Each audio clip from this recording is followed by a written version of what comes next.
already. We still might have someone traipse in, but usually if I start talking, that's what brings them in. So, This is true. Well, welcome to our workshop on Hydration Nation, and what an amazing day to have this topic on how important it is. So usually we have these, I'm going to say weather related type of classes, but then it's scheduled on a totally off day that makes no sense, where this workshop is appropriately scheduled, and then we also get to partake in hydration at the end. So we're going to talk a little bit about why it's so important. But what I want to know first is, why don't we drink water? If people says, and all of you know, we do follow up on your water drinking habits, right? And so one of the questions is how are you at drinking water? Why would someone score themselves really poorly on this? So I hear a lot from patients. So not Dr. Brandon, he's stating. Yeah. What do you hear from patients? Right. That they don't like the taste of water. Okay. Why else? It's too boring for them. Too boring. I'm so busy I don't even think about it. So you're not drinking anything, much less water. Is that true? I've gotten better since being here, but yes, my issues, I'd get so indulged into work, I wouldn't even think about it. Got it. Why else? I think boring. Yeah, boring is a big one. Absolutely. No flavor, water's water, Yep. but we have to have it. We sure do. We are going to go over that. Go ahead, Caitlin. That, and gets annoying after a while to just carry around a water bottle. Absolutely. Any other reasons? I'm going to go convenience. And that'll make sense in a minute. Run into the outhouse every. Oh, have to pee. Absolutely. Having to stop to go to the bathroom, yeah. Any other ones? These are good. So, I'm going to give you some water statistics here that I found quite amazing. What percentage of Americans do you think are chronically dehydrated? I'd say it's bigger than probably what I'm gonna guess. What are you going to guess, Hunter? I was gonna say like, I don't know, 45%. Higher. Yeah, that's I what bet it's like 85. 70, Lower, higher. 75 probably. 75% of Americans are chronically dehydrated. And we're going to go over what happens on the inside when we're dehydrated. But let's remember this, 75%. Even mild dehydration slows our metabolism by 3%. So when we have health goals of like burning calories or things like that, if we are dehydrated, we are now decreasing that efficiency of our body's ability to work. 60% of our body is water, but 90% of the blood is water. Lack of water is the #1 cause of daytime fatigue. I'm sure no one in this room has ever experienced daytime fatigue before, right? So dehydration can be a cause of that. Preliminary research states that 8 to 10 glasses of water a day could ease back and joint pain by 80%. I mean, I would say that stat could put us out of business because we deal with back and joint pain. But then my entrepreneurial brain said, okay, if that were the case and people were drinking water, then maybe we need to open up like a water lounge and just have people come in and ease 80% of joint and back pain and have everyone sit around and chat and drink water, right? If, you know, other drinks can cause people to gather together and just sit and drink. Why can't water be the same? Okay, 5 glasses of water decreases your risk of colon cancer by 45%, breast cancer by 79%, bladder cancer by 50%, and it lowers the risk of death from coronary heart disease. Now, can we think of a drink that might increase your risk of coronary heart disease? I say like energy drinks, probably. Absolutely, 100%, yep. Energy drinks. The heart is the biggest thing people are looking at, and man, those drinks are popular.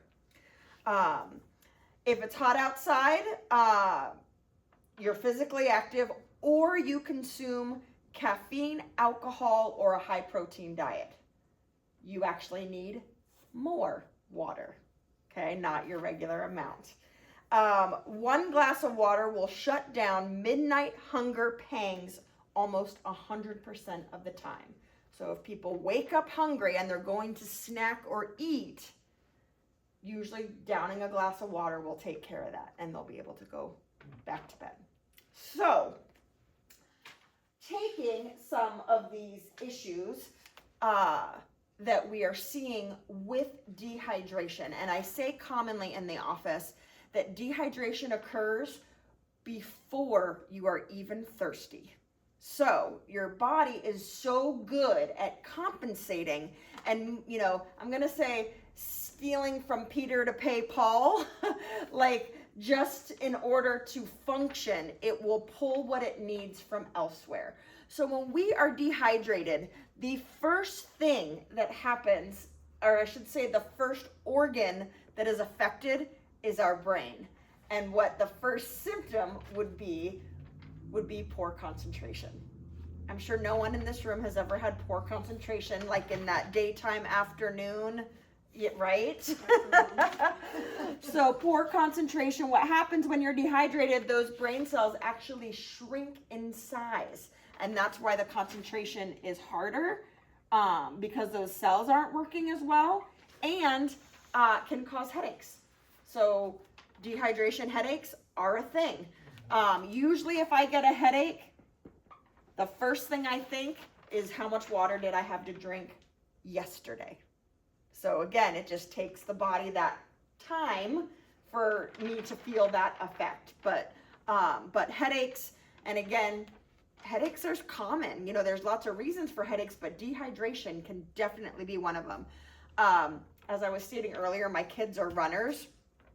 If they go on a run, and they're now, again, a little bit older, they're probably running anywhere from 2 to 4 miles when they go on a run. If they have not properly hydrated either the day before, they will get a dehydration headache, both of them. And it's the exact same kind of headache, and it comes about 20 minutes after they get done running, and now they're fully dehydrated. It's classic. So we're working with them on that. After the brain is affected, the kidneys are affected. Kidneys are our filtration. That's what cleans up the toxins, okay? Actually, kidneys and liver work together on that. But liver has a little bit more important tasks as well. But what happens is with the kidneys, if we're not drinking water, and the reason I asked you, Hunter, that if you're so busy, what are you drinking? And the answer could be nothing, and we're still dehydrated. But also, when someone's not drinking water, it could be because they're drinking something else that might not be as good, or that might be more convenient because it was just a can to grab in the fridge as opposed to pouring yourself a glass of water, which takes more time. And so if we are not only not consuming water, but then fueling ourselves with sugary or other things, well, now not only is the water not there for filtration, we're actually having to filter more because of the junk that was in what we did drink. So not only is the filtration slowed, but now we actually have more to filter because our body's not recognizing this fuel as something natural. So our kidneys have to work harder. This can lead to kidney stones. It could lead to UTIs. It could lead even to, like kidney failure, with less severe, just because the kidneys need water. They need water. Now, If we are not drinking water, like I said, the body will pull it from lots of different areas that we need, that have water in it, that is our body deems as not as critical. So it will actually pull water from our blood. Like we said, blood is 90% water.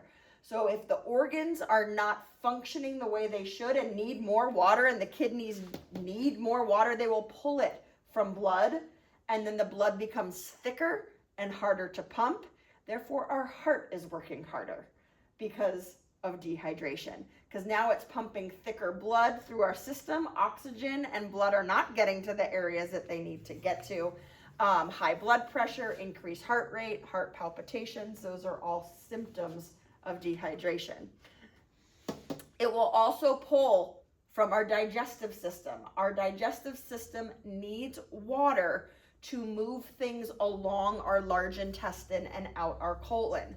So if we are pulling water from that source, it slows that motility down, causing constipation.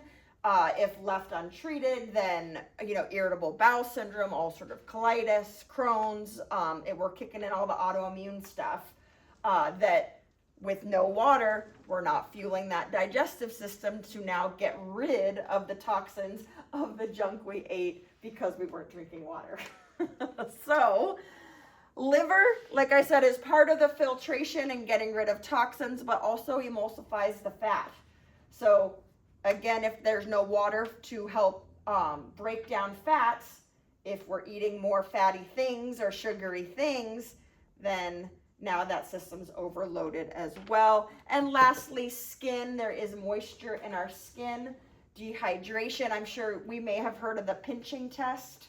Have you guys heard that on your hand? If you pinch and that the skin, even just on the back of your hand, and the skin stays tented, then that could be dehydration.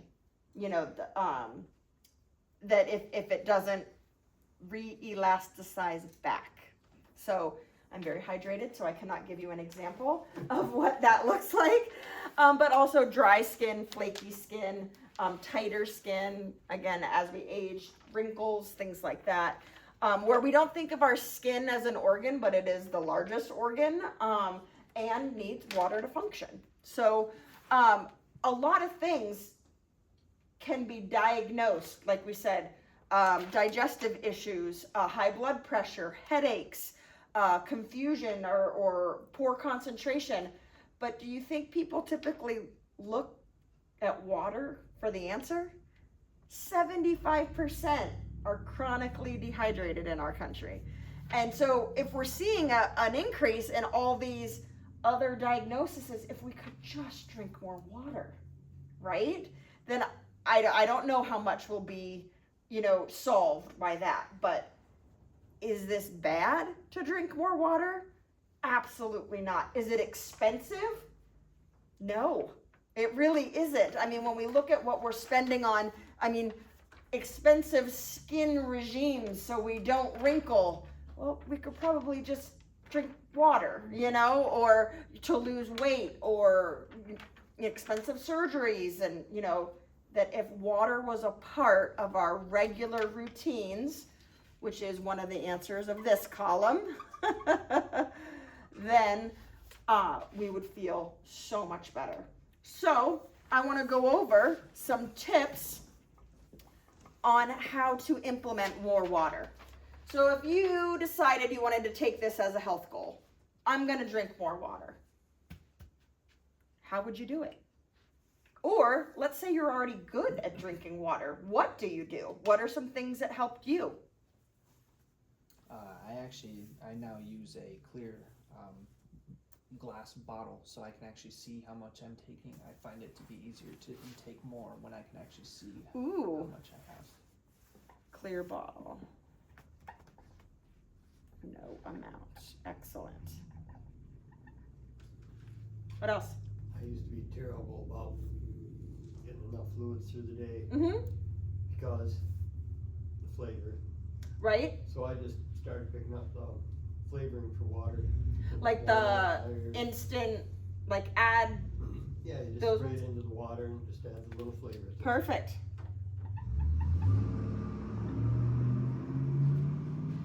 What else? I just drink Oh, it sounds so simple, Ro. it. I Just don't. drink it, just But do I it. keep it cold though. There you go. I keep it cold. And I'm not gonna put cold, but I'm gonna put temperature because I have 2 friends that come to mind that will only drink room temperature water. Yeah. I myself will also only drink cold water.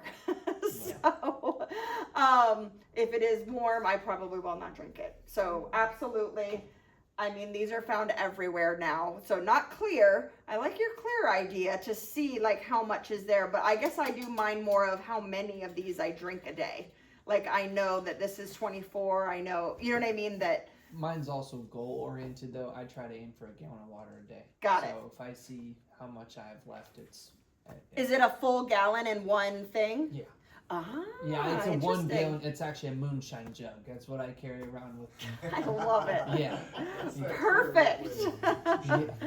Excellent. I find it better. Again, these are my own habits, but if I have a straw, I will drink more water as opposed to gulping. That's a Yeah, real I thing. don't- Yeah. This one doesn't have a straw, but yeah, straw is much better. So I've tried lots of different containers, and again, the ones that I tip up, I just don't drink as much. But even in researching this topic, creating, I think they call it like the 10 gulp rule, that anytime you pick up your water, that to drink 10 gulps of it. So it's kind of more of a mental trick that if you're good at picking up your water but still not drinking as much as you should, then try to 10 gulp rule. But if you drink before a meal, you tend not to eat as much, like 2 cups of water before a meal. I say if people are not used to drinking water, you got to start small. So whatever you are consuming, just add water before it. I'm not necessarily saying cut things automatically. Yes, that would be like the wonderful rule, but we got to be realistic on what someone's actually going to do for a goal. So if they're not drinking any water, but they're drinking lots of soda, then we need to add water before they drink the soda, and then hopefully they'll be less and less drinking the soda, or creating habits that if you go out to eat a lot, that you're drinking water with your meal, not soda, and so forth. Like just creating habits that you are already doing and adding water to them. Any other tips? Reminders.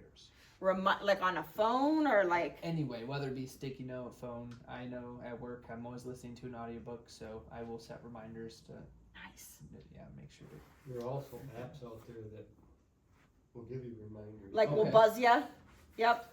Yeah. Absolutely. I like that. It's called, it was a step counter, I can't remember the exact name of the thing, but it has on there how much water you drink, and it'll remind you every so often, drink 8 ounces of water. I like it.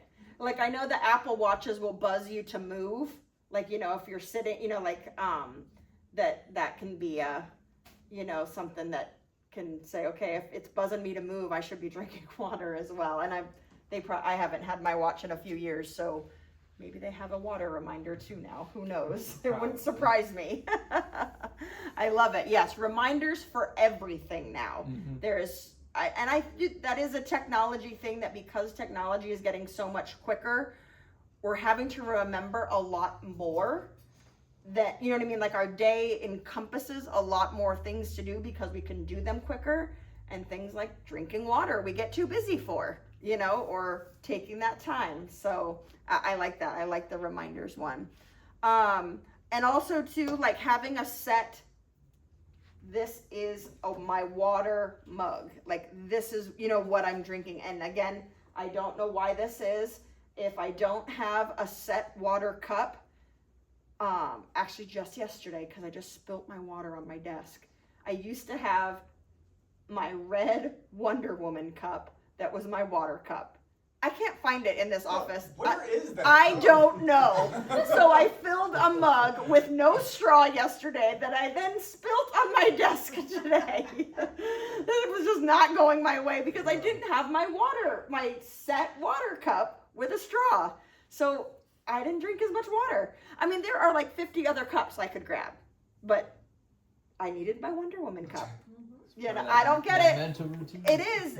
I don't get it. But if you have a set cup, you know, that's how you drink your water. You know what I mean? Like, this is just for water. Like, I have this, even when I, like, part of my get ready to go to bed routine is I fill it up in the kitchen, and that comes up to my room with me, and then I'll have water for the rest of the night, you know? So, having to use the bathroom, I wanted to address that. Our body gets used to the amount of water we are consuming. And so, yes, they do say if you can cut it by, you know, cut your main water intake by 4 p.m., 6 p.m., depending on what your bedtime is, that can cut down on breaking up your sleep because you were drinking water. But over time, your body will get used to what you are drinking and water and be able to, you know, because you have people that just drink a ton of water and then people who drink zero. And so starting the habit, you will, at the beginning, you will pee more because your water stores are being released. And so it changes that, I'm going to say, equilibrium. And so some people don't get past that, I'm going to say 2-3 week habit where they're having to pee all the time. That's not necessarily going to be forever, but we got to give our bodies some time to accommodate that. So what I wanted to do, 2 more things. If you are not drinking enough water, what we are shooting for is half your body weight in ounces. Half your body weight in pounds is how much ounces per day you should be drinking, or at least shooting for. If you are not there, do not start there. Work your way up to it. A lot of people hear that equation and they're like, what? And it's probably because they're not drinking any. So, you know, you got to work your way up to that. But that is the end goal per day of how many ounces you should be drinking. And the other question that we typically get is, why doesn't coffee count? Caffeine. Absolutely. So in our last couple workshops ago, we talked about energy and how these little energy packets are called ATP. Well, we also have these receptors in our kidneys. That caffeine blocks the ATP receptors, which is why we stay awake, right? That was in our energy class, that the caffeine basically blocks the receptors, so we don't get tired. And it also, same receptors in the kidney, it releases our water. So the kidney will then actually release the water stores we have, because that same caffeine receptor, or, you know, ATP, will have us pee more because of caffeine. So, which is why caffeine, activity, weather, that's why we need to drink more water because of that. So, back to Jesse's additives. Where were we? Oh, right here. For water, to make it not boring. My solution to that, so what I'd like to end the class with, if you guys would like to give some of these recipes a try. So these have been sitting an hour-ish, maybe a smidge more. Probably a little bit more, maybe an hour and a half. But what we've done is we've just put fruit in water. That's it. No sugar, no anything. Because the thing that you need to be careful about with the additives is the artificial flavoring, the artificial sugars, aspartame, things like that aren't the best for you. They're still calorie free, which is good. And if you're drinking more water, I still love it. Let's not get rid of that habit. But here are some other flavoring options for you. So if you are inclined and would like to try some of this, strawberries and blueberries in this one, just straight strawberries in this one. This one is my concoction. So it's cucumbers, which you see, but I also added lemon and lime essential oils. So last time we did this workshop, I actually cut up the lemon and the lime, fruit, and did it. But I wanted to give this a try, because a lot of people will be like, oh, I don't have a lemon, or oh, that fruit's gonna go bad, or whatever. essential oils are something that you could just add in. Now, in saying that, if you are doing it with essential oils, stick to glassware. Plastic, it will permeate the pores in the plastic, and you will be tasting that oil for at least a month. So I don't care how much you wash it. I've done it. And True. it Very is. true, yeah. Now again, if that's a flavor you like and you want your water tasting like that, it doesn't matter then, because you're tasting it all the time. But glass, it will not. So if you're using essential oils and water, glass. So I put lemon and lime in that one. I also pulled some other oils that you can put in water. I have grapefruit up here, peppermint, and thieves. Thieves is like a cinnamony one. I was just gonna ask what it was. Absolutely. So, yeah, this is also for like germ fighting, colds, immunity boost, things like that. I have my kids drink it all the time. Like, that if they get a kind of thing, I'm like, go put some thieves in water and drink it. You know, just like a tea almost. You can. I do like So- tea. Yeah. So you could do it warm, you could do it cold, you know. But help yourselves. When you pour out the water, I do have those plates there just to hold the fruit back, so you're not dumping all your fruit in your cup. But, so this was my way of trying to make water fun. You can have it, you know, in your fridge, just, you know, sitting there cold and things like that. And I would say as long as it's kept cold, you could probably keep it for 2 or 3 days with, you know, the fruit in the water. But if you're keeping it on the counter or in a bottle, 1 day max, then pitch it. So excellent. Thank you for coming and enjoy our water.